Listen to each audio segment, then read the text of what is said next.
Assalamualaikum warahmatullahi wabarakatuh. Perkenalkan, nama saya Feni Marcella, NPM 1811070111 dari UIN Raden Intan Lampung, jurusan Pendidikan Islam Anak Usia Dini Fakultas Tarbiyah. Di sini saya akan memaparkan materi kelompok 1 sampai kelompok 7 mata kuliah Deteksi Dini Tumbuh Kembang Anak Usia Dini yang diampu oleh Bunda Marike Jessi Tanet, SPD, MPD. Selamat menyaksikan. Kelompok 1 yaitu konsep tumbuh kembang anak. Yang pertama ada definisi tumbuh kembang anak usia dini. Pertumbuhan merupakan perubahan yang bersifat kuantitatif, yaitu bertambahnya ukuran, jumlah, dimensi pada tingkat sel, organ, maupun individu. Sedangkan perkembangan merupakan perubahan progresif yang terjadi sebagai akibat dari proses kematangan dan pengalaman yang merupakan interaksi individu dan lingkungan sekitar. Yang kedua ada aspek-aspek pertumbuhan dan perkembangan. Yang pertama ada pertumbuhan. Untuk menilai pertumbuhan anak dilakukan pengukuran antropometri, yaitu pengukuran berat badan, tinggi badan, lingkar kepala, lingkar lengan atas, dan lingkar dada. Ya, aspek perkembangan yaitu meliputi motorik kasar, motorik halus, bahasa, sosialisasi, dan kemandirian. Yang ketiga ada karakteristik tumbuh kembang anak usia dini. Pertama ada ciri-ciri pertumbuhan. Ciri-ciri pertumbuhan yaitu perubahan ukuran, perubahan proporsi tubuh, hilangnya ciri-ciri lama, timbulnya ciri-ciri baru. Yang B ada ciri-ciri perkembangan, yaitu melibatkan perubahan yaitu terjadi bersamaan dengan pertumbuhan disertai dengan perubahan fungsi, misalnya perkembangan sistem reproduksi disertai dengan perubahan pada organ kelamin. Yang C ada deteksi dini tumbuh kembang anak usia dini. Dan ada 3 deteksi dini tumbuh kembang. Yang pertama ada deteksi dini penyimpangan perubahan. Yang B deteksi dini penyimpangan perkembangan. Yang C deteksi dini penyimpangan mental, sosial, emosional. Yang D ada optimalisasi tumbuh kembang anak usia dini.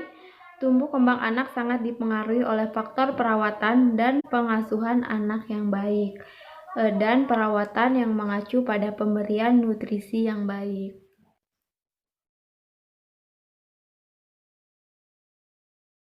Kelompok 2, yang pertama yaitu kebutuhan anak. Kebutuhan dasar manusia merupakan suatu hal yang dibutuhkan manusia untuk mempertahankan keseimbangan fisiologis dan psikologis. Pola asuh yang berpengaruh tersebut diantaranya kebutuhan dasar anak yang terdiri dari asah, asuh, dan asih. Yang pertama ada asuh. Asuh yaitu memenuhi kebutuhan bayi untuk pertumbuhan otak, yaitu dengan cara memberi makanan yang bernutrisi dan bergizi. Yang kedua yaitu asah. Asah merupakan kebutuhan rangsangan atau stimulus yang dapat meningkatkan perkembangan kecerdasan anak secara optimal. Yang ketiga ada asih, yaitu kebutuhan yang dipenuhi dengan rasa kasih sayang dan luapan emosi.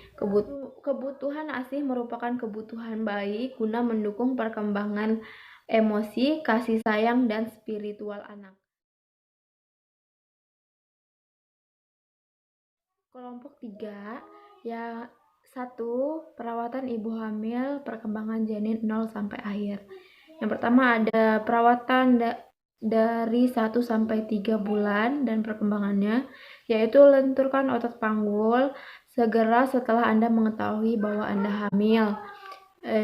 Wanita yang terbiasa melakukan latihan otot panggul sejak usia kehamilan dini cenderung lebih lancar saat bersalin. Hal itu karena otot panggul yang lentur membantu kepala janin berputar dengan lancar ke posisi yang tepat menuju jalan lahir.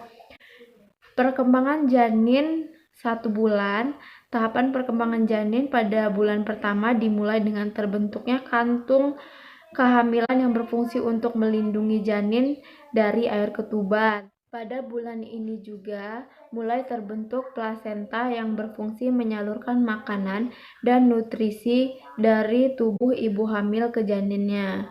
Perkembangan janin bulan kedua yaitu perkembangan janin pada bulan kedua, bayi sudah akan mulai berkembang dan wajahnya mulai terbentuk. Bakal telinga sudah mulai nampak sebagai lipatan pada bagian kanan dan kiri kepalanya. Yang perkembangan janin bulan ketiga yaitu ditunjukkan dengan tahap hampir terbentuknya sempurnanya semua bagian tubuh bayi. Yang kedua yaitu perawatan ibu hamil dan perkembangan janin bulan keempat, yaitu Anda harus menambah energi dengan melakukan latihan olahraga agar kondisi kesehatan Anda pun semakin mantap. Ibu hamil bisa mengikuti yoga hamil untuk meningkatkan fleksibilitas tubuh, mengurangi tingkat stres, dan membuka panggul.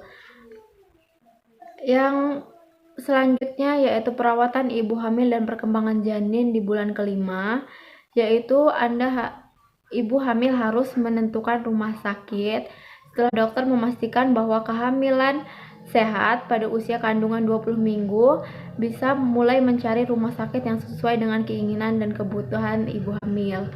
Perkembangan janin 5 bulan. Pada tahap perkembangan janin, gerakan janin akan terasa semakin kencang untuk melatih otot. Di bulan ini juga, kepala janin sudah mulai ditumbuhi rambut halus, begitupun dengan tangan dan kakinya.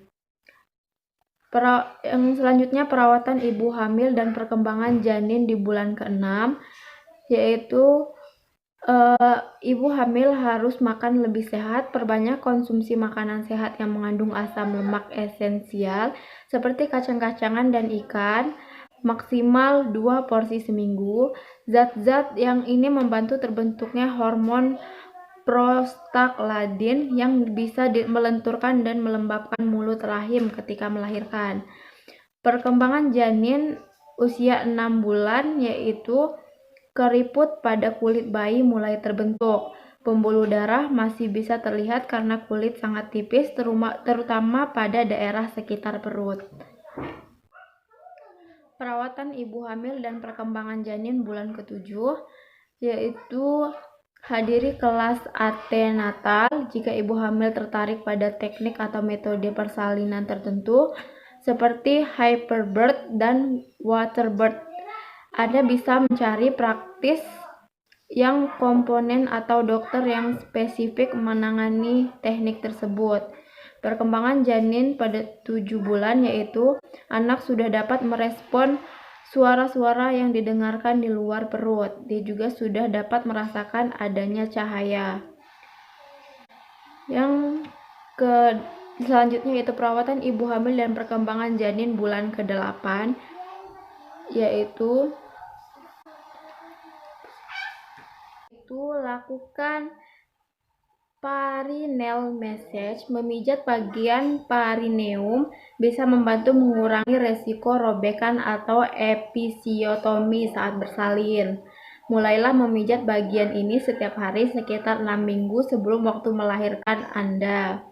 Perkembangan janin pada bulan ke-8 yaitu cadangan lemak dan kulit-kulit semakin banyak sehingga kulit bayi tidak lagi nampak keriput.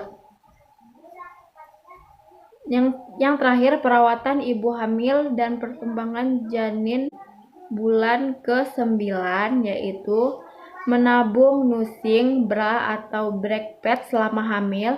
Payudara Anda semakin membesar, ini disebabkan perkembangan jaringan di dalam payudara yang memproduksi air susu. Perkembangan janin 9 bulan, perkembangan paru-paru semakin baik dan sudah dapat berfungsi.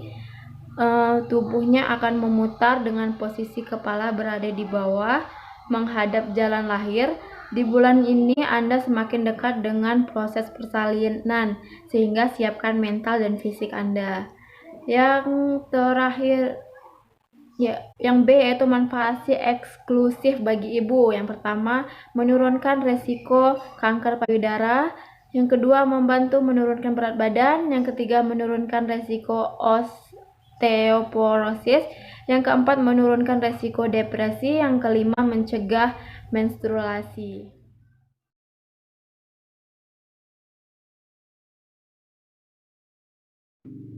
Kelompok 4 mengidentifikasi dan menguraikan deteksi dini 6 aspek perkembangan anak usia dini. Yang pertama, nilai moral dan agama anak usia dini. Lingkup perkembangan nilai-nilai agama dan moral. Usia 3 bulan, anak mendengarkan berbagai doa, lagu religi, dan ucapan baik sesuai dengan agamanya. Usia 3-6 bulan, melihat dan mendengarkan berbagai ciptaan Tuhan atau makhluk hidup. Usia 6-9 bulan, mengamati berbagai ciptaan Tuhan, mendengarkan berbagai doa, lagu religi, ucapan baik, serta sebutan-sebutan nama Tuhan. 9-12 bulan, mengamati kegiatan beribadah di sekitarnya. 12-18 bulan, tertarik pada kegiatan ibadah atau meniru kegiatan ibadah. 18-24 bulan, tertarik pada kegiatan ibadah. 18-24 bulan, menirukan gerakan ibadah dan doa, mulai menunjukkan sikap-sikap baik seperti yang diajarkan agama terhadap orang yang sedang beribadah. Yang ketiga, mengucapkan dan kata-kata baik seperti maaf, terima kasih pada situasi yang sesuai. 2-3 tahun, mulai menirukan gerakan berdoa atau sembah yang sesuai dengan agamanya, mulai memahami percakapan, mengucapkan salam, terima kasih, maaf, dan sebagainya. 3-4 tahun, mengetahui perilaku berlawanan meskipun belum selalu dilakukan, seperti pemahaman perilaku yang baik, buruk, benar, salah, sopan, dan tidak sopan. Mengetahui arti kasih dan sayang kepada ciptaan Tuhan, mulai meniru doa pendek sesuai dengan agamanya. 4-5 tahun, anak sudah mengetahui agama yang dianutnya, meniru gerakan beribadah dengan urutan yang benar, mengucapkan doa sebelum dan atau sesudah melakukan sesuatu, mengenal perilaku baik atau sopan dan buruk, membiasakan diri berperilaku baik dan mengucap salam dan membalas salam. 5-6 tahun, mengenal agama yang dianut, mengerjakan ibadah, berperilaku jujur, penolong, sopan, hormat, sportif, dan sebagainya, menjaga kebersihan dan lingkungan, mengetahui hari besar agama, menghormati toleransi agama orang lain. Yang kedua, sosial emosional anak. Erikson mengidentifikasi perkembangan sosial emosional anak sebagai berikut. Usia 0-2 tahun, pada tahap ini, apabila anak mendapatkan pengalaman yang menyenangkan, akan tumbuh rasa percaya diri, dan apabila mendapatkan pengalaman yang kurang menyenangkan, akan timbul rasa curiga. Tahap 2 yaitu mandiri dan precious ragu. Anak usia 2-3 tahun apabila sudah merasa mampu menguasai anggota tubuhnya, dapat menimbulkan autonomi. Sebaliknya, apabila dibilang kurang terlalu banyak bertindak, dan untuk anak akan menimbulkan rasa malu dan ragu-ragu. Tahap 3 yaitu inisiatif dan bersalah. Anak usia 4-5 tahun, anak dapat menunjukkan mulai lepas dari orang tua, berinteraksi dengan lingkungannya. Yang tahap keempat yaitu percaya diri dan rasa rendah hati. Usia 6 tahun sampai pubertas, anak telah dapat melaksanakan tugas-tugas perkembangan untuk menyiapkan diri memasuki masa dewasa, sehingga perlu memiliki keterampilan tertentu. Selanjutnya yaitu motorik anak. Kita harus mengajarkan anak berolahraga, toilet training, dan sebagainya. Selanjutnya yaitu kognitif untuk memberikan wawasan dan imajinasi anak, memberikan rangsangan sensori. Selanjutnya yaitu motorik anak. Kita harus memberikan wawasan dan imajinasi pada anak, memberikan rangsangan sensori dan motor otak agar tumbuh dan berkembang dengan baik, dan untuk mencapai keberhasilan dalam pendidikan anak. Selanjutnya yaitu perkembangan kognitif. Perkembangan kognitif adalah salah satu aspek yang mempengaruhi pertumbuhan dan perkembangan anak usia dini.